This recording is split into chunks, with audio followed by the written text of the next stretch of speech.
এসএসকেএমে অধিকর্তার দাবি খারিজ শশী পাজার। মুখ্যমন্ত্রীকে কেউ ধাক্কা দেয়নি, আচমকা হোঁচট খেয়ে হয়তো পড়ে গিয়েছেন, দাবি নারী এবং শিশু কল্যাণ মন্ত্রী শশী পাজার।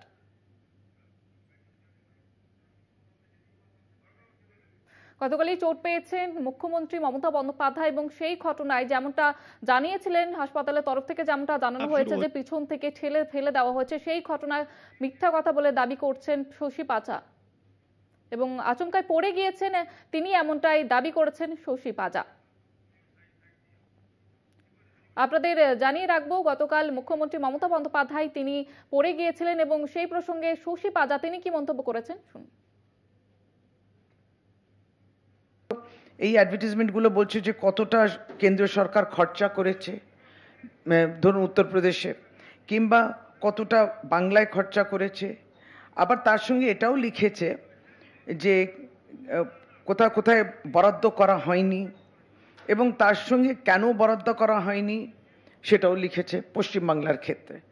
তা বরাদ্দ করা হয়নি অন্তত যেটা নিয়ে আমরা প্রতিনিয়ত লড়াই করি, হসপিটালের পক্ষ থেকে সমস্ত স্টেটমেন্টটা আসবে, কিন্তু একটা অদ্ভুতভাবে একটা সকলেই এটা নিয়ে আলোচনার কেন্দ্রবিন্দু হতে পারে না যে সামবডি পুশড হয়, এরকম কিছু ব্যাপার নয়।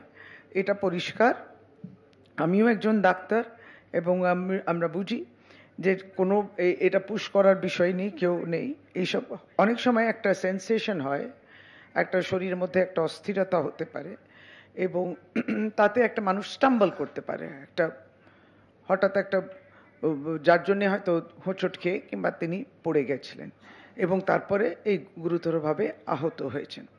সুতরাং ওই যে একটা অদ্ভুতভাবে একটি কথা কিংবা ওই কথার যে মানেটা ছিল সেটা আরও জিনিসটাকে অদ্ভুত করে দিল, সেটা কিছু নয়। আমরা ডাক্তার হিসেবেও সেটা বুঝি।